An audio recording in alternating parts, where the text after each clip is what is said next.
অধিকার ফিরিয়ে দেওয়া, শেষ কথা হচ্ছে বাংলাদেশের জনগণের মালিকানা ফিরিয়ে দেওয়া। এই যুদ্ধে আমরা সবাই একসাথে ছিলাম, সৈনিক ছিলাম, কাজ করেছি এবং এই কঠিন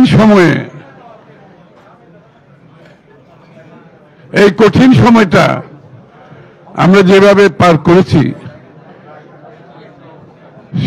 সেখানে অনেকটা নিজেদের মধ্যে, যেহেতু এক দল হিসাবে আমরা কাজ করেছি, আমাদের অনুভূতিটা ছিল অনেকটা একটা পরিবারের মতো। যে কোনো ক্রাইসিস হলে, যেটা আমাকে একটু বেশি করে ইনভলভ হতে হয়েছে, আমি দলের পক্ষ থেকে সমন্বয়কে দায়িত্ব পালন করেছিলাম। আমার সাথে আলাল ছিল, আমাদের ইকবাল হাসান মাহমুদ টুকু ছিল, এখনো আছে সবাই। আমরা খুব কম সময়ের মধ্যে মিলিত হয়েছি, সিদ্ধান্ত নিয়েছি, গুরুত্বপূর্ণ সিদ্ধান্ত নিয়েছি। কঠিন সময় আমরা কিভাবে যার যার অবস্থান থেকে, যেহেতু আমাদের আন্দোলনটা ছিল যুগপৎ আন্দোলন, এই যুগপৎ আন্দোলনে প্রায় 42টি পার্টি আমাদের সাথে ছিল, তার বাইরেও আর 7-8টা দল ছিল যাদের সাথে আমরা একেবারে যুগপৎ না করলেও সেটাও অনেকটা ফ্যামিলির মতো। যেমন এবি পার্টির মঞ্জুরা ছিল, অন্যান্য অনেক পার্টি ছিল। আমরা সার্বক্ষণিক আমরা একে অপরের সাথে সম্পৃক্ত ছিলাম এবং আমাদের স্ট্র্যাটেজি শেয়ার করেছি। আমরা কার কি অবস্থান হবে, কোথায় হবে, এবং আমরা অনেকে একসাথে জেলেও ছিলাম, একাধিকবার জেলে ছিলাম একসাথে। এবং জেলের আগে যে জায়গাটা হচ্ছে হারুনের কি ক্যান্টিন নাকি ভাতের ঘর, ওই হোটেল, ওখানে আমরা একসাথে ছিলাম এবং আমাদের চোখের সামনে আমাদের নেতৃবৃন্দ, কর্মীরা কিভাবে নির্যাতিত হয়েছে আমরা সবাই, আমাদের চোখের সামনে হয়েছে। আমাদের সামনে থেকে তুলে নিয়ে যাচ্ছে, হেঁটে যাচ্ছে, আসার সময় হাঁটতে পারছে না, কান্নাকাটি করছে এবং তাদের অনেকের পা ফুলে গেছে, হাত ফুলে গেছে, কাউকে ঝুলিয়ে রাখা হয়েছে, নুরু তার মধ্যে অন্যতম। আমরা প্রিজন ভ্যানেও একসাথে গেছি। আমরা প্রিজন ভ্যানে যেতে যেতে নুরু আবার প্রিজন ভ্যান থেকে স্লোগান দিত।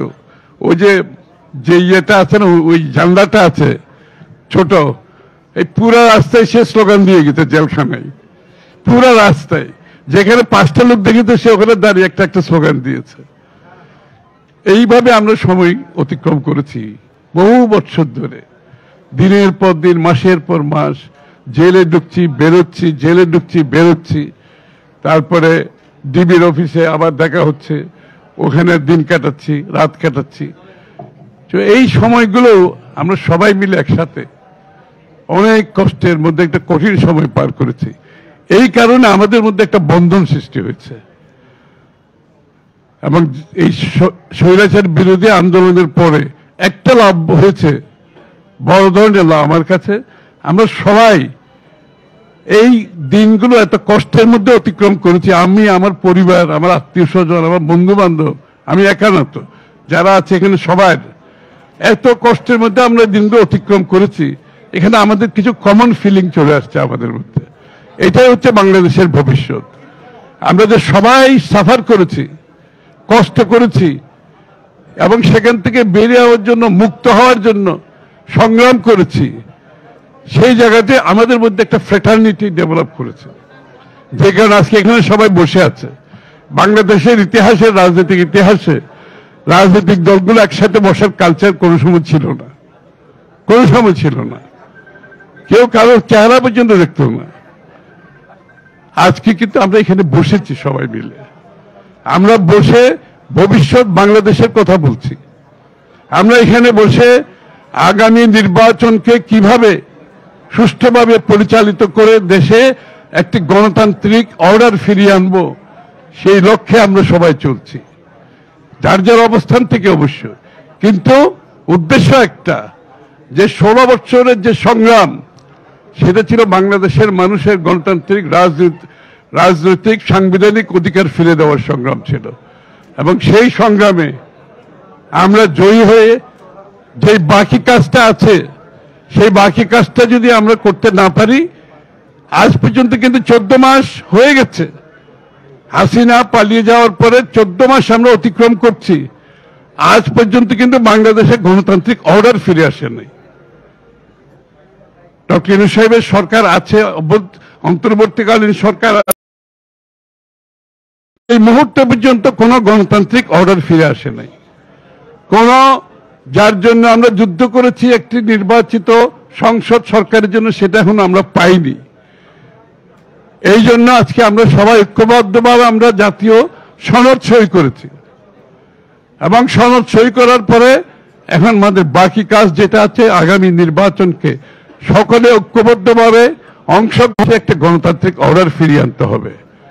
এখন রাস্তার আন্দোলন নয়, এখন আন্দোলন হচ্ছে জনগণের কাছে আমাদেরকে যেতে হবে। আমরা সাংঘর্ষিক রাজনীতির দিকে যেতে পারবো না, আমরা হিংসাপরায়ণ রাজনীতির দিকে যেতে পারবো না, আমরা পরস্পরের সাথে সম্পর্ক নষ্ট করে রাজনীতি করে যদি যাই, আবার সেই পুরনো কালচার আমাকে ফিরে যেতে হবে। আমরা যাই করি, বাংলাদেশের রাজনীতিক যে কালচার যেটা আছে, যে সংস্কৃতি যেটা ছিল বিগত দিনে, সে সাংঘর্ষিক প্রতিহিংসামূলক, সেখান থেকে আমাদেরকে বেরিয়ে আসতে হবে। আজকে আগামীর বাংলাদেশ গড়তে হলে আমাদেরকে সহনশীল হতে হবে, একে অপরের প্রতি শ্রদ্ধাবোধ রাখতে হবে, দ্বিমত পোষণ করেও তার মতকে শ্রদ্ধা জানাতে হবে। আমাদের এই কালচারগুলো আনতে হবে। আরেকজনের সাথে দ্বিমত পোষণ করব, তারপরে তার মতকে শ্রদ্ধা জানাতে তো আমার অসুবিধা নেই। আমাদেরকে এই কালচার, এই সংস্কৃতি ফিরিয়ে আনতে হবে। তা না হলে শত সংস্কার করেও, আপনারা যদি শত সংস্কার করে বাংলাদেশে কিন্তু সত্যিকার অর্থ গণতন্ত্র ফিরিয়ে এনে গণতন্ত্রকে প্রাতিষ্ঠানিক রূপ দেওয়া যাবে না। এই জন্য আজকে আমাদের সকলের মধ্যে ঐক্যবদ্ধভাবে যে নির্বাচন আসছে, সেই নির্বাচনে আমাদের অনেক দাবি আমরা ঐক্যবদ্ধ হতে পারি নাই এবং এটাই স্বাভাবিক। অনেকে বলে যে আমাদের মধ্যে বিভেদ হচ্ছে, আমি মনে করি আমাদের মধ্যে কোনো বিভেদ হচ্ছে, আমাদের মধ্যে কোনো বিভেদ হচ্ছে না। আমাদের প্রত্যেকটি দলের নিজস্ব দর্শন, চিন্তা, ভাবনা, রূপরেখা আছে। এটা তো সবকিছু এক জায়গায় হবে না, তাহলে তো আলাদা দল হতো না, তাই তো আমরা বাকশাল হয়ে যেতাম। সুতরাং যার যার অবস্থানে আমাদের যে ম্যান্ডেট, আমরা সেই ম্যান্ডেট জনগণের কাছে যাব, সেই ম্যান্ডেট নিয়ে আগামী সংসদে নির্বাচনের মাধ্যমে, সংসদের মাধ্যমে পরিবর্তন আসবে এবং অনেকগুলো পরিবর্তন রাতারাতিও আসবে না। এগুলো একটা সময়ের মাধ্যমে আমাদের পাবলিক ডিসকোর্সে আলোচনার মধ্যে রাখতে হবে। যে কটা সমাধান হবে না, সেটাকে আমাদের জনসম্মুখে আলাপ আলোচনার মধ্যে রাখতে হবে, টেবিলে রাখতে হবে, আলোচনা চলতে থাকবে। যেটা আজকে হয় না, সেটা আগামী 6 মাস পরে হবে, 6 মাস পরে যে হবে না, 1 বছর পরে হবে। এইভাবেই পশ্চিমা যে গণতন্ত্র পশ্চিমা দেশগুলোতে প্রতিষ্ঠিত হয়েছে, এই প্রক্রিয়ার মাধ্যমে হয়েছে। নির্বাচন প্রক্রিয়া চলতে থাকবে। নির্বাচন হচ্ছে এটা হচ্ছে কারেকশন প্রসেস, নির্বাচন হচ্ছে আপনার ফিল্টারেশন প্রসেস। কিন্তু এই নির্বাচনের ধারাকে আমরা যাতে বাধাগ্রস্ত না করি, নির্বাচনকে যদি বাধাগ্রস্ত যাই, তাহলে কিন্তু গণতন্ত্র প্রতিষ্ঠিত করার কোনো সুযোগ নেই। এখানে আমাদের মধ্যে যেটা অমিল থাকবে, আমরা জনগণের কাছে যাব, আমরা জনগণের ম্যান্ডেট নেব, আমরা ম্যান্ডেট নিয়ে সেটা আমরা সমাধান করব। রাস্তায় সাংঘর্ষিক অবস্থা, প্রতিহিংসার মাধ্যমে এগুলো সমাধান করতে গেলে আবার শেখ হাসিনার জমানায় ফিরে যেতে হবে, এটা করা যাবে না কিন্তু। সুতরাং আমাদেরকে আজকে সবাইকে মিলে ঐক্যবদ্ধভাবে সত্যিকার অর্থে একটা গণতান্ত্রিক পরিবেশ সৃষ্টি করতে হবে। সবাইকে ধন্যবাদ।